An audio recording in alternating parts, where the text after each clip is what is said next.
morning. My name is Ann Ariano, and I serve as a trustee here at DuPage Unitarian Universalist Church.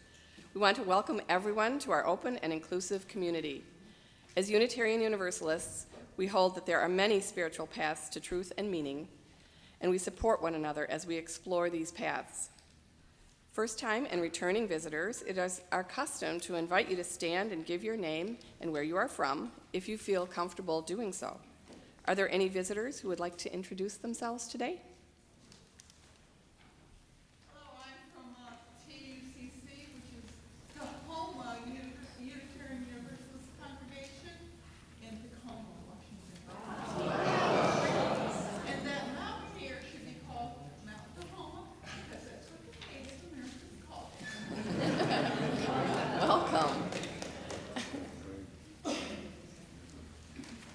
Hi, I'm Terry. This is my son Logan, who doesn't want to stand.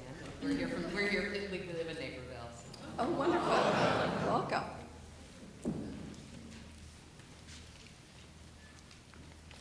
Well, thank you, and welcome to everyone visiting today.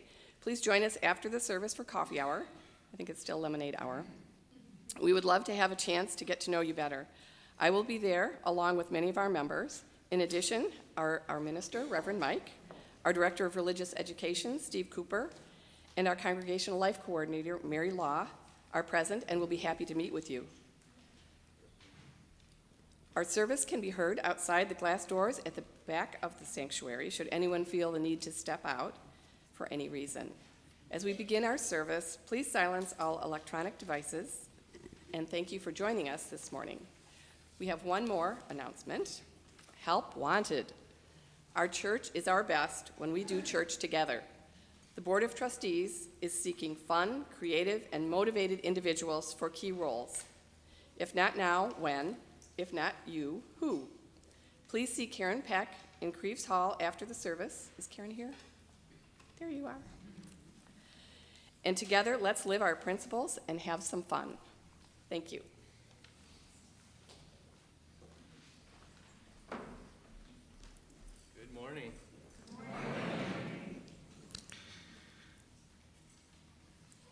So I do know I got to meet a couple of brand new people this morning, and I was telling them, well, welcome, I'm brand new too. It's very good to be here, and I'm very glad to see all of you for our chalice lighting this morning. We light this chalice on the brink of a new church year.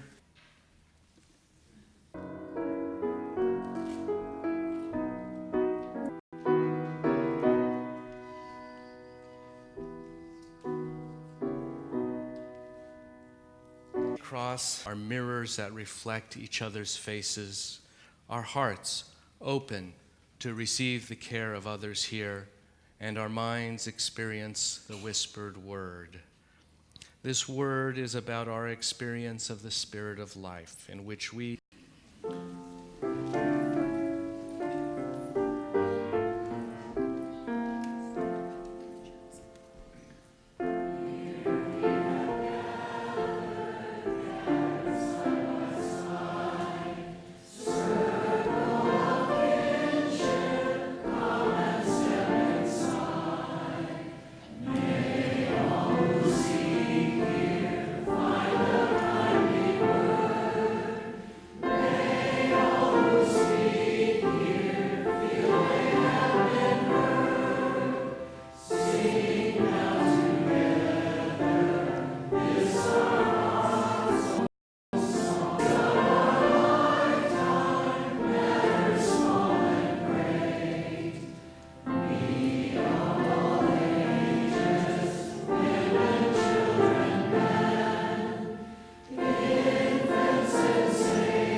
time for all of us to share a story or a lesson for all ages to set us in the framework of today's service and religious education classes.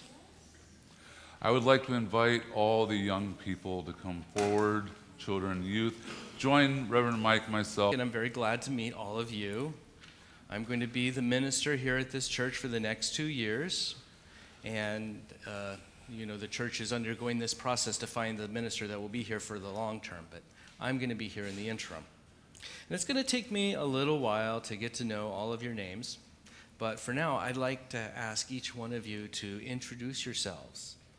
And this is a good opportunity for me to try to learn your names. So come towards me with the microphone and tell Reverend Mike who you are. My name's Emily. Hi, Emily. My name's Ellie. Hi, Ellie. My name's Tim. Hi, Tim. My name's Sophia. Hi, Sophia. My name's Graham. Hi, Graham. My name's Sasha. Hi, Sasha. My name is Doug. Hi, Doug. My name is Ben. He's my twin. Hi, Ben, the twin. My name is Julia. Hi, Julia. My name is Max. Hi, Max. My name is Alan. Hi, Alan.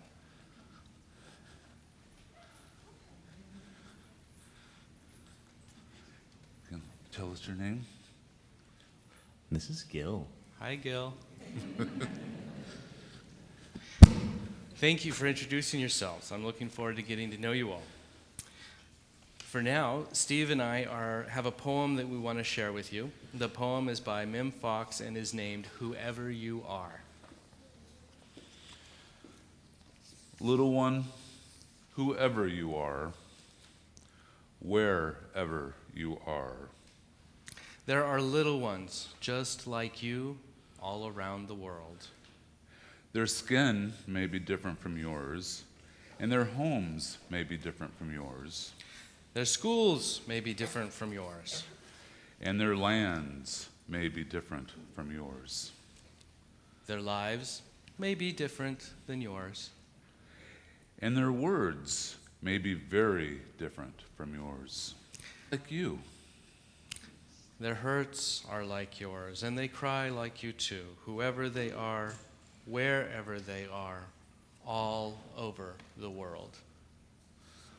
Little one, when you are older and when you are grown, You may be different. and they may be different wherever you are, wherever they are, in this big, wide world. But remember this: Joys are the same, and love is the same. pain is the same, and blood is the same. Smiles are the same, and hearts are just the same.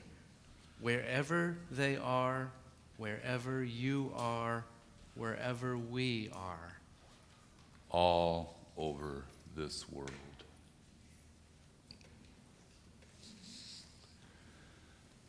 Please stand and body your spirit as and join us in singing hymn number 131, Love Will Guide Us. After the first verse, the children and youth can join me as we go to the religious education class.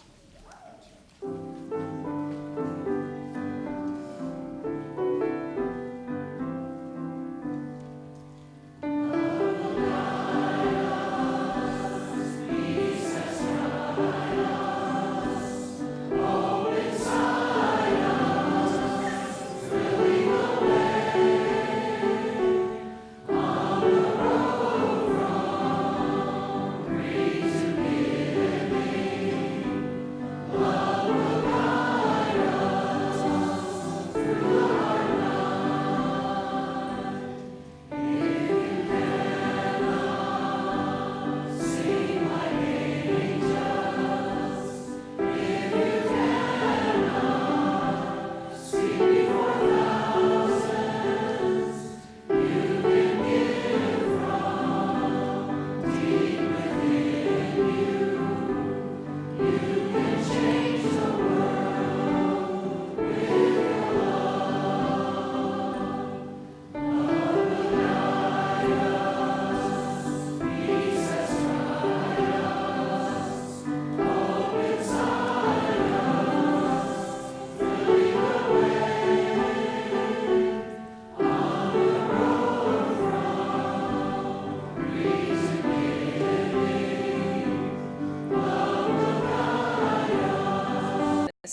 came from a long lineage of scholars, jurists, and theologians.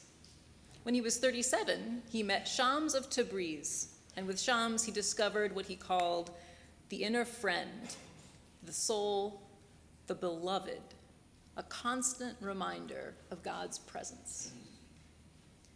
The poem Come, Come, Whoever You Are has long been attributed to Rumi, although it does not appear in any of his published works. The poem was adapted for singing by the Unitarian Universalist minister, Reverend Lynn Ungar, and has become a favorite in UU congregations, summer camps, and general assemblies.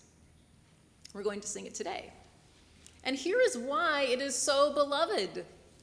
Whoever you are, whatever your story, you are welcome here. We often sing this song because it expresses the faith you will find here, a conviction that every person is welcome, no matter where on their spiritual journey they might be.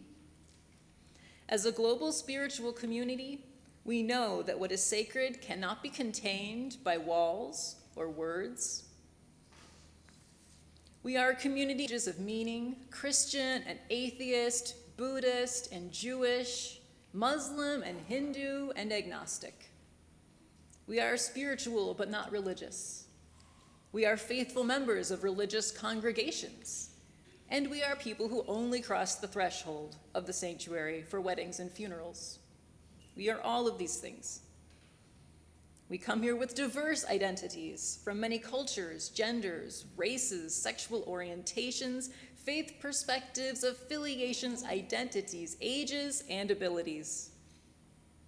We come here with shared values, love and not find alone.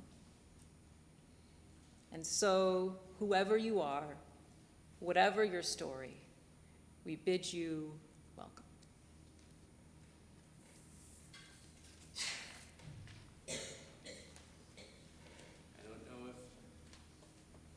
See if my mic, there we go. I don't know if you've done this before, but I'd like to invite you into a few moments of contemplation and meditation. I said last week as we sang this song that it was a preview. Come, come, whoever you are, 3 times through. Please remain seated.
Before I jump into the sermon,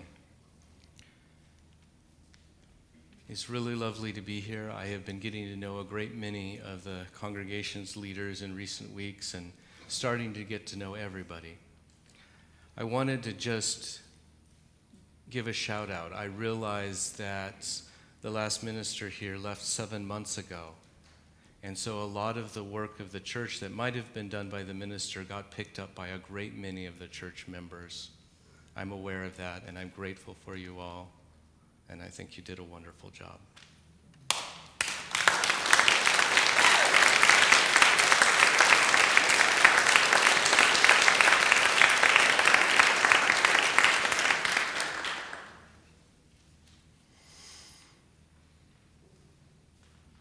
So come, whoever you are, wanderer, worshiper, lover of leaving.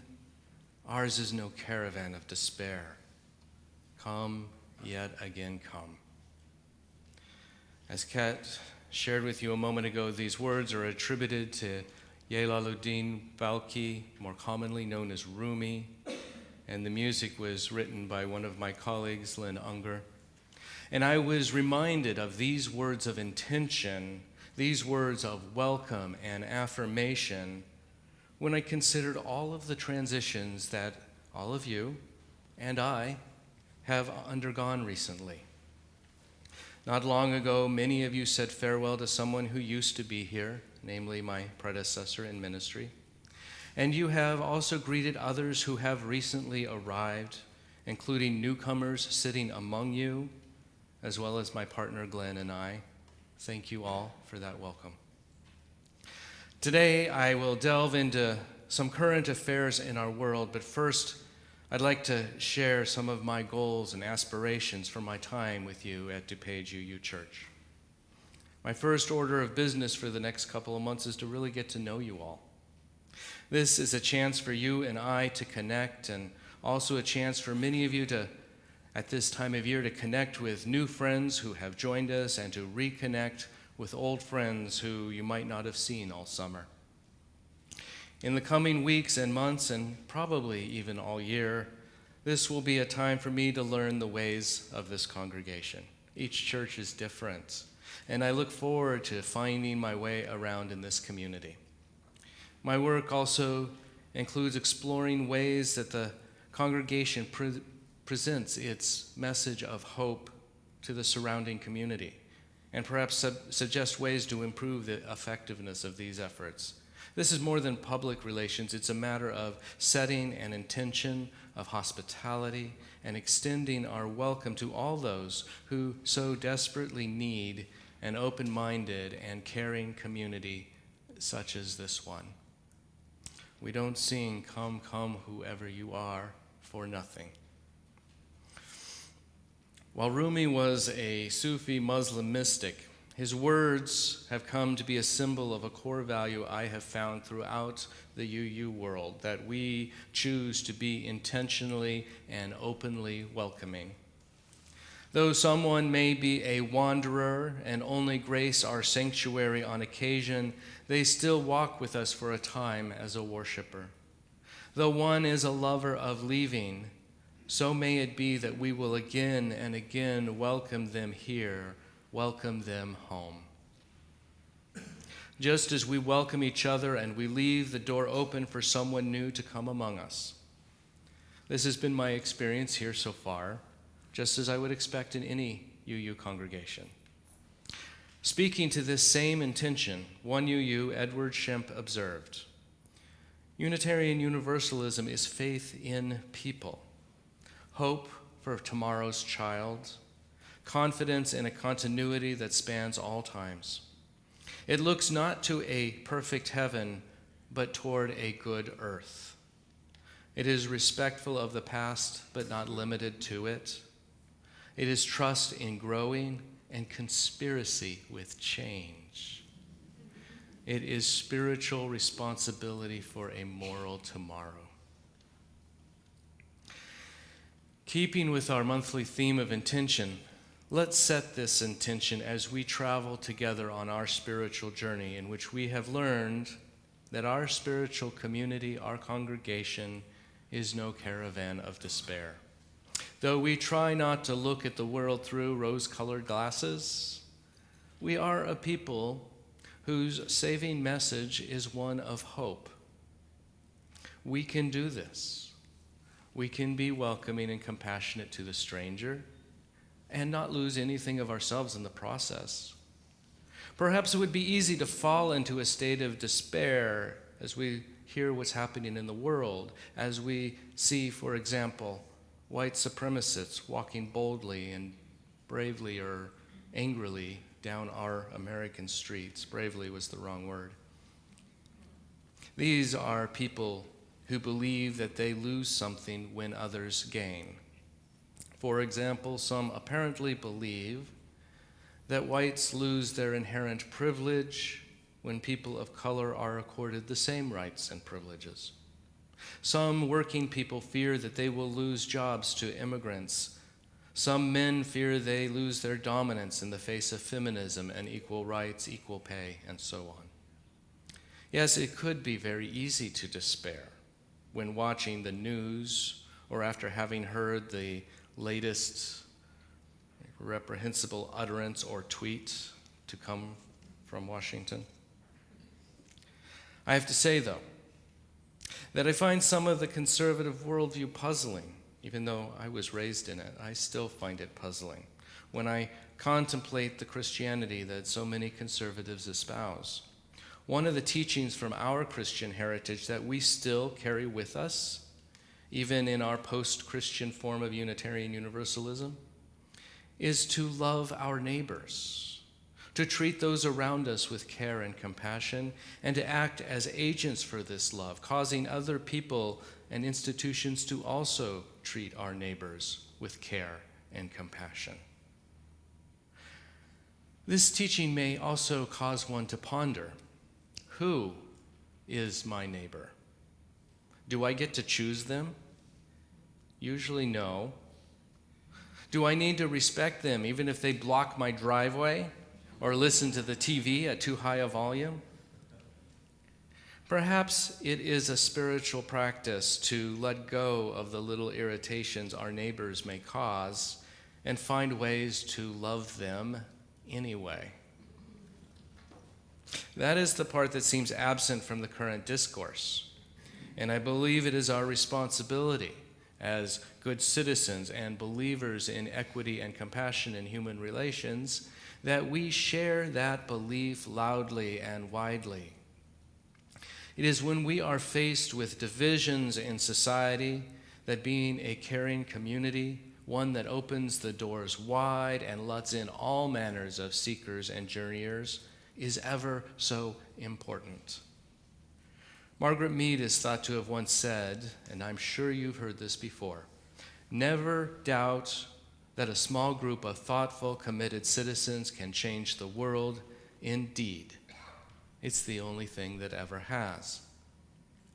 She also provided a metric for assessing whether we are accomplishing anything at all when she later wrote, I personally measure success in terms of the contributions an individual makes to her or his fellow human beings. It has always seemed to me that we are not in this life for ourselves alone. We are each part of a family, a neighborhood, a community, a culture, and a country, citizens of a world that seems smaller than ever before.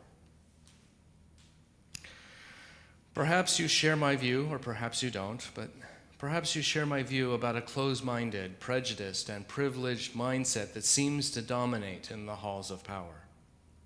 When I become frustrated with that, I turn to our 7 UU principles because I believe that they are a spiritual roadmap to guide us along the windy, bumpy, and sometimes jammed up highway of life. I believe that we are called to improve the world, starting by improving our local communities. This has more chance of success when people work together, as Margaret Mead said, than if we just follow our own paths and hope that we make a difference.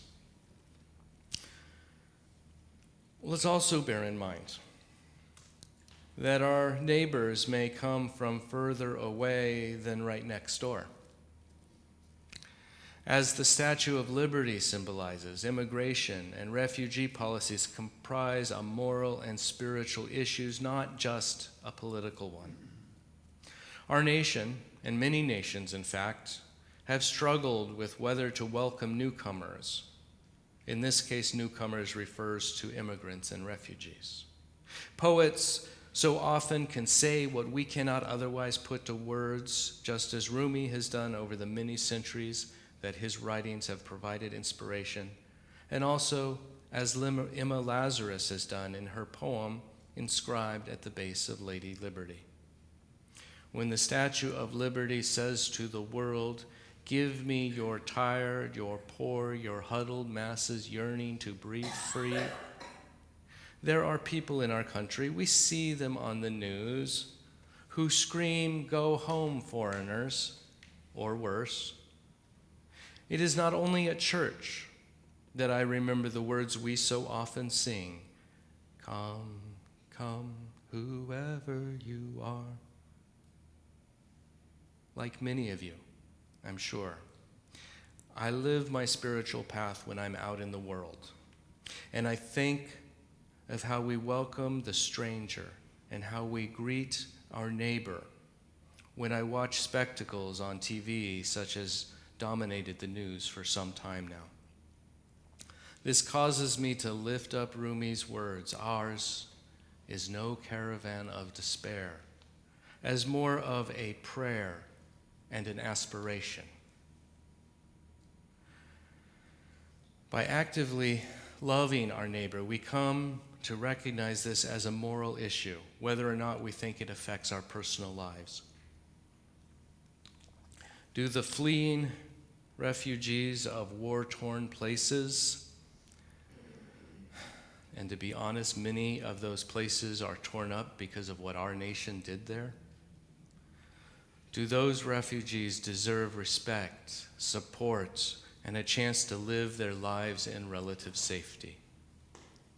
When we discuss these things, can we afford to let others claim that this is merely a political issue, or must we speak out and declare that there is a religious imperative contained within this issue?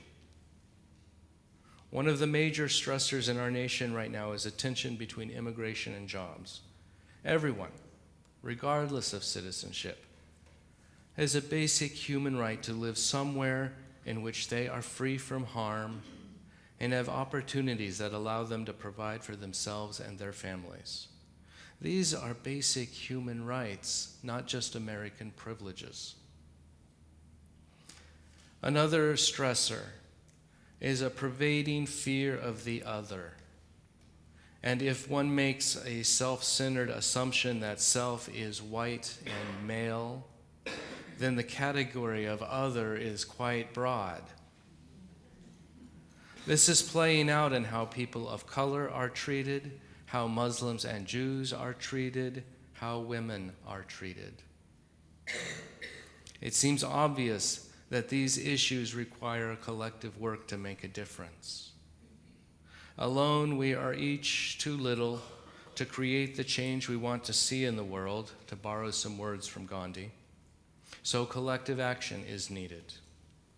This comes with organized public actions, such as the women's marches on Washington and other cities, and the many churches that have been reaching out in solidarity with mosques and synagogues, and in so many other examples.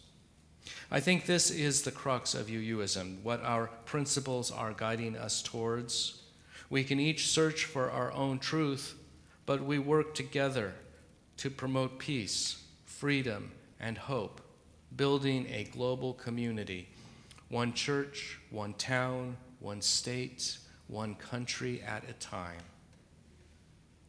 Part of this is our intentional and conscious action of inviting in those who seek some, let's say, metaphorical shelter from all the storms brewing in wider society. When we sing, "Come, come, whoever you are," when we invite others in, we recognize that we are all in this together.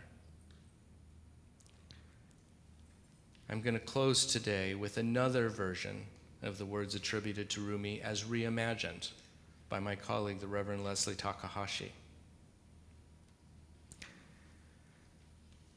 Come, come, whoever you are. Come with your hurts, your imperfections, your places that feel raw and exposed. Come, come, whoever you are. Come with your strengths that the world shudders to hold. Come with your wild imaginings of a better world. Come with your hopes, even when it seems that no one else wants to hear. Wanderer, worshiper, lover of leaving, we will make a place for you. We will build a home together. Ours is no caravan of despair. We walk together. Come, yet again come.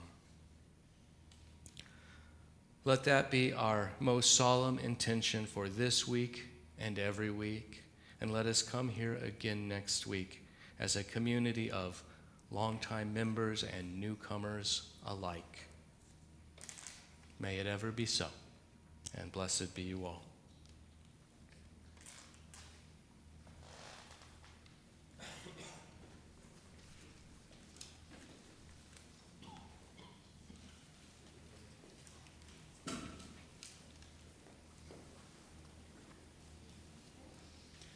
Today's loose plate collection will be given to DuPage NAMI, which works to improve the lives of people with mental illness in our county through support, advocacy, and education. And one of our members, Robert Scrocky, will come up and tell us a little bit about their work. He has worked with DuPage NAMI in the past. Thank you, Robert.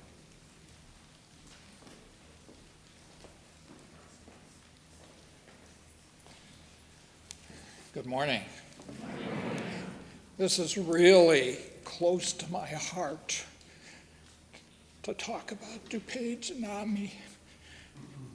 I've been a resident of DuPage County for many decades, and when I started actually at mental health services at DuPage County Health Department in 1975, shows you how old I am, NAMI was just getting started and talked regularly with the health department who provided community mental health services for DuPage County about the need for group homes, the need for accessible community mental health services, the need for empowering people on their recovery journeys with mental illness.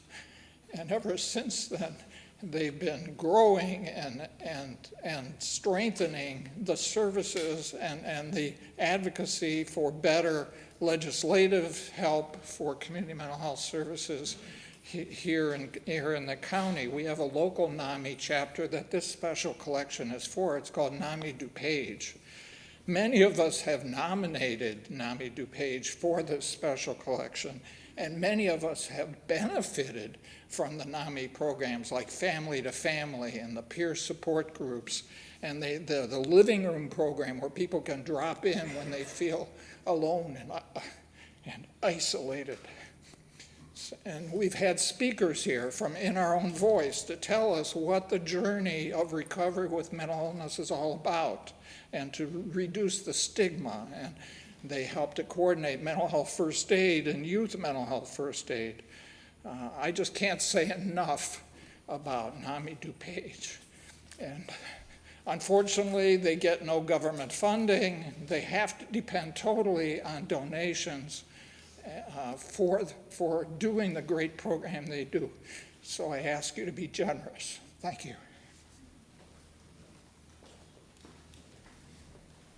Thank you so much, Robert. All cash placed in the collection bowl this morning will benefit NAMI DuPage. And if you wish to write a check to NAMI DuPage, please write the check out to DuPage Unitarian Universalist Church and then put NAMI in the special information line. The morning's offering for this very important work will now be given and gratefully received.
could support NAMI. I'd like to invite you to join me. With deepest gratitude for the generosity of this community, I invite you to say together, thank you. Thank you.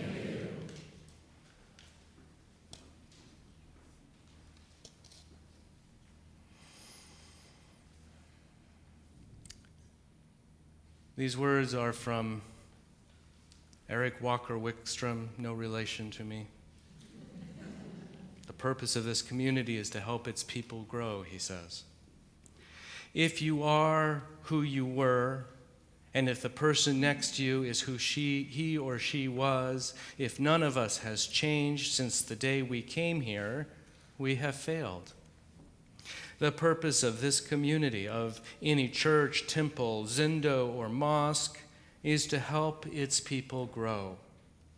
We do this through encounters with the unknown in ourselves, in one another, in the other, whoever that might be for us, however hard that might be, because these encounters have many gifts to offer.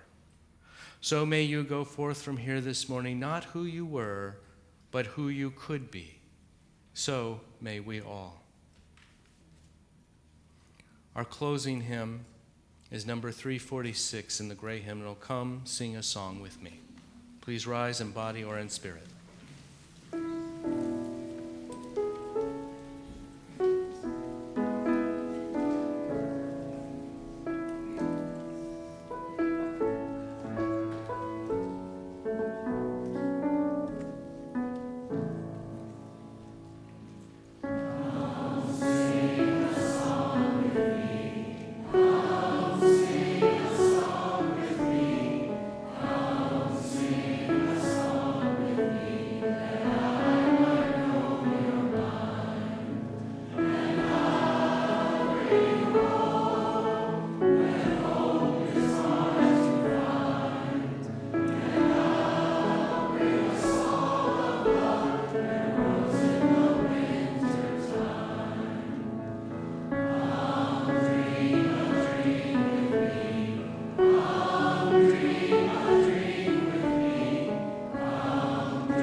Each week we call upon each other to strive, to aspire, to take action as best we can, sharing with each other a bit of the special nature that resides within each and every person here. And each week we depart this special place and continue on with our lives as we walk, share, and take action as best we can, living in a world fraught with troubles beyond our control. It is up to each of us to do what we can to make our intentions real, helping when and where we can, because we can make a difference. Blessed be, and go now in peace.